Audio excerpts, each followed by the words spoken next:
Ensuite, pour protéger la nation, il faut qu'elle soit unie. La deuxième priorité sera donc de rassembler. Le deuxième axe est donc politique.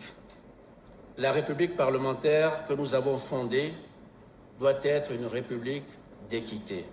Et pour cela, elle doit s'enraciner dans une culture démocratique renforcée. Nous allons donc affermir notre leadership républicain et la cohésion nationale à travers l'inclusion. La décentralisation n'est pas un slogan, c'est une dynamique vivante à consolider. Dans une démocratie parlementaire, la cohésion nationale ne se décrète pas, elle se construit chaque jour par le respect mutuel, le dialogue, l'écoute, la justice. Rassembler, cela veut dire gouverner pour tous les Togolais, sans exclusion, sans privilège, sans complaisance. Cela veut dire encourager la participation citoyenne, renforcer la transparence, promouvoir l'équité territoriale. C'est dans l'unité, dans la loyauté institutionnelle et dans la confiance entre les citoyens et leurs représentants que nous pourrons bâtir une République solide, vivante et digne de ce nom. Cela implique de donner plus de place au débat public, d'encourager la participation citoyenne et de corriger les inégalités territoriales en valorisant le rôle des collectivités territoriales. Pour consolider le leadership républicain, notre ambition doit être de construire une république d'équité et de proximité. Une république moderne n'est pas seulement une république de procédure, c'est d'abord une république d'équité, où chaque citoyen, où qu'il vive, a un égal accès à des droits fondamentaux, l'éducation, la santé, l'eau, l'énergie, la sécurité. C'est aussi une république de proximité, où l'État est présent, attentif à l'écoute des réalités locales.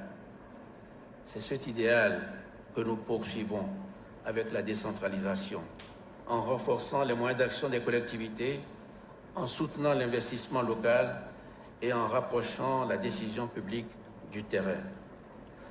Pour cela, mon gouvernement accompagnera les collectivités régionales et communales pour qu'elles deviennent de véritables pôles de décision et de développement.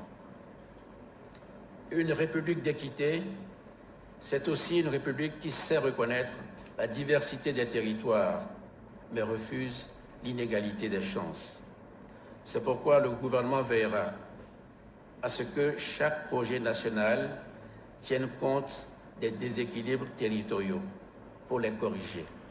Qu'il s'agisse de routes, d'écoles, d'infrastructures ou d'accès aux services numériques, la géographie ne doit plus être un facteur de destin.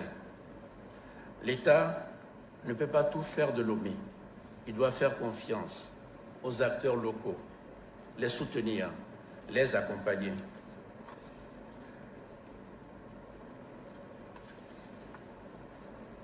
Les régions, les communes, les conseils territoriaux deviennent désormais les premiers partenaires de la politique nationale.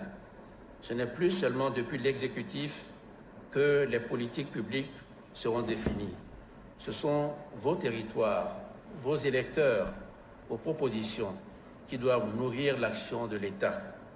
C'est pourquoi nous devons, nous aussi, dans ce Parlement, donner l'exemple du rassemblement.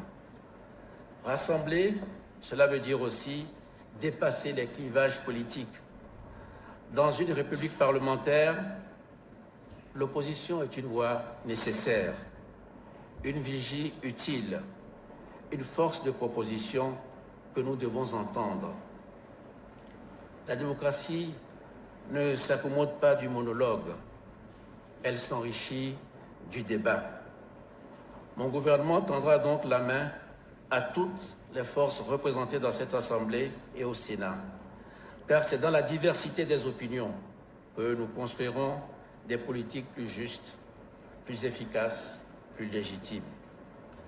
La République parlementaire que nous avons choisie appelle à l'échange, à la confrontation respectueuse des idées, à la recherche du consensus quand c'est possible et du compromis quand c'est nécessaire. J'invite donc chacun, dans la majorité comme dans l'opposition, à faire vivre cet esprit, à débattre sans se déchirer, à critiquer sans dénigrer, à proposer sans exclure. C'est ainsi que nous pourrons bâtir une culture politique plus apaisée, plus féconde, à la hauteur des exigences de notre peuple et de notre temps.